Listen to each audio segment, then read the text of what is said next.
নমস্কাৰ স্বাগতম জনাইছো অনিতি ভিডিঅলৈ আমি আগতে উচ্চতৰ মাধ্যমিক প্ৰথম বৰ্ষৰ আগৰ ভিডিঅটোত আলোচনা কৰিলো ভয়েড সেট নাল সেটৰ বিষয়ে ভয়েড সেট বা নাল সেট আৰু মই তাৰ এটা কথা ক'ব পাহৰিলো যে নাল সেটত আমি সদায় ফাই দ্বাৰা ৰিপ্ৰেজেন্ট কৰো ফাই এটো আমাৰ গ্ৰীক লেটাৰ ফাই আৰু ইয়াৰ দ্বাৰা ৰিপ্ৰেজেন্ট কৰো যে এটা সেটক আমি যদি নাল সেট বুলি কওঁ তেতিয়া আমি বুজিব লাগিব যে that set is phi that means যদি এ এটা নাল সেট হয় তেতিয়া এক আমি বুজিম যে a = ফাই ঠিক আছে এই কথাটো যদি সকলোৱে মনত ৰাখে নেক্সট আহিছো মই সিংগলটন সেট মানে কি the set which contain only one element is called singleton set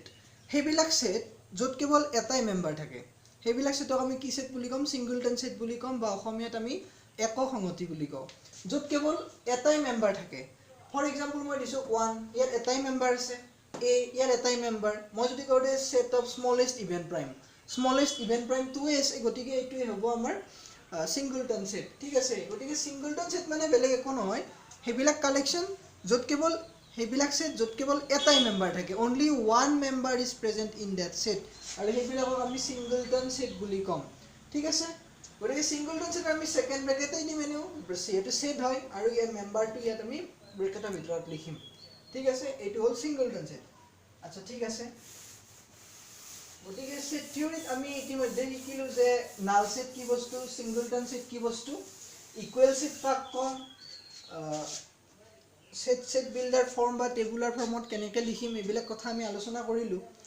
তো এতিয়া মই যাম এটা নতুন মানে সেটৰ এটা টাইপছৰ লৈকে সাবসেট যে সাবসেট কি বস্তু আৰু এটা কথা যে আগতে মই যেতিয়া ক'লো যে সেটৰ যদি এটা মেম্বাৰ থাকে যেনে suppose a = 1, 2, 3, 4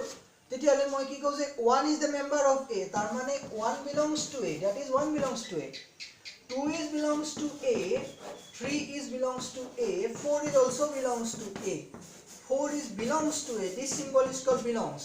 epsilon actually this is the epsilon so belongs to a 1 belongs to a that means 1 is the member of the set a 2 is the member of the set a 3 is the member of the set a 4 is the member of the set a but 5 is not a member of that set আৰু এখানে আমি এটো এনেকৈ লিখিম এটো কাটি দিম মাজেৰে 5 does not belongs to a that means 5 is not a member of this set ঠিক আছে তো সাবসেট কি বস্তু এটা সেটক আমি কেতিয়া সাবসেট বুলি কম তাৰ আমি অকমান ধাৰণা লৈছো যে সাপোজ এটা সেট আছে x সেট এটা the set of all students in your school the set of all student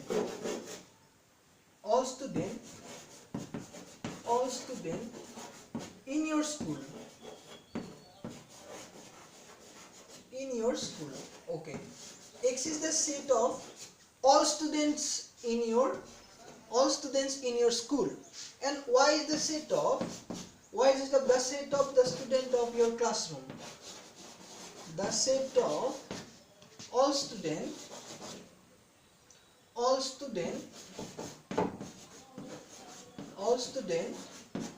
in your class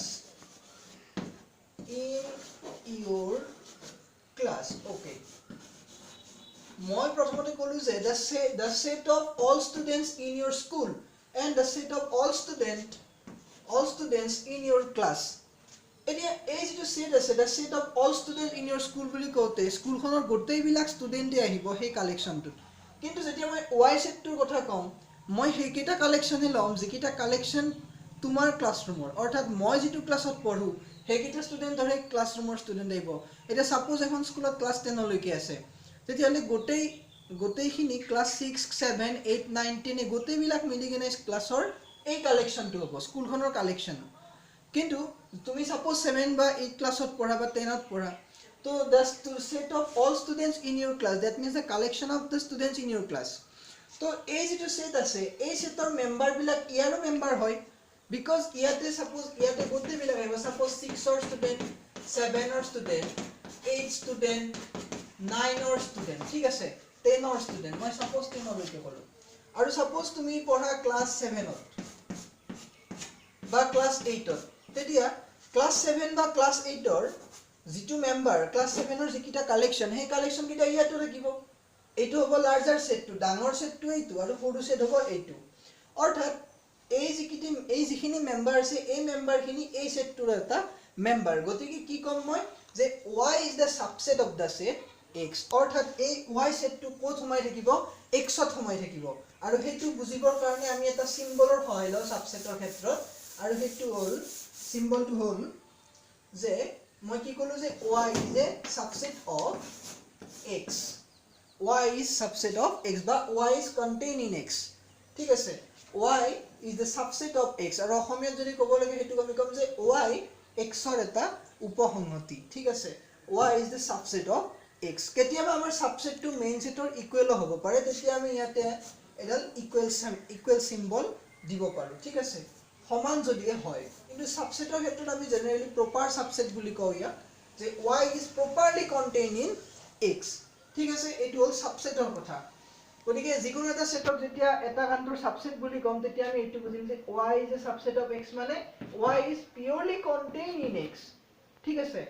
for example again যেটো আমাৰ ইন্টিজাৰ্স আছে ইন্টিজার বিলাক কি কি 0 +- 1 +- 2 ... and natural number গতিকে natural number বুলি কোৱাৰ লগে লগে কি কি আহিব 1 আহিব 2 আহিব 3 আহিব up to so on কিন্তু আমি জানো যে ইয়াতে নেগেটিভ নাম্বাৰস বিলাক নাই but in integers we know all the positive and negative numbers together with 0 is the integer গতিকে ইন্টিজাৰৰ সেটটো যেটো নেগেটিভ নাম্বাৰস বিলাক আছে 0 আছে obviously ইয়াতকে মেম্বাৰ বেছি আছে আৰু 1 2 3 এইবিলাক মেম্বাৰ ইন্টিজাৰত আছে কমাই আছে গতিকে এই ক্ষেত্ৰত আমি কি কম যে natural number is also the subset of integers ঠিক আছে এই ক্ষেত্ৰটো ই কি হ'ব এটা সাবসেট হ'ব কাৰ সাবসেট হ'ব z ৰ সাবসেট হ'ব আৰু এটো আমি কেনেকৈ বুজিম যে natural number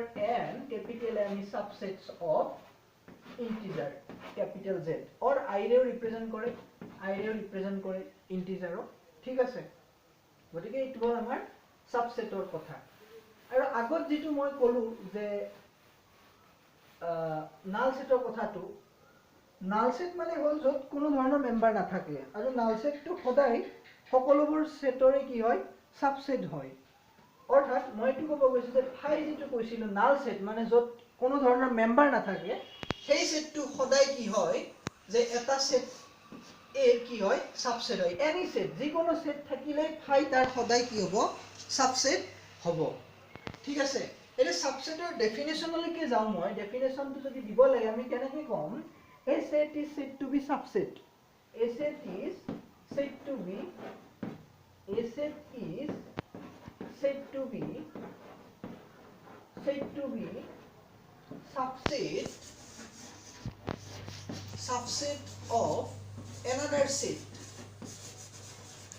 subset of another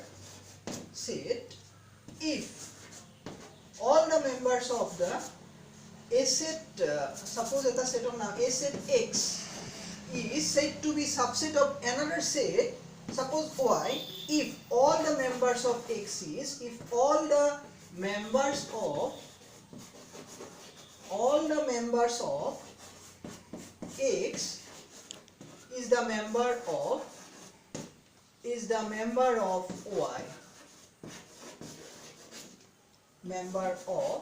y অর্থাৎ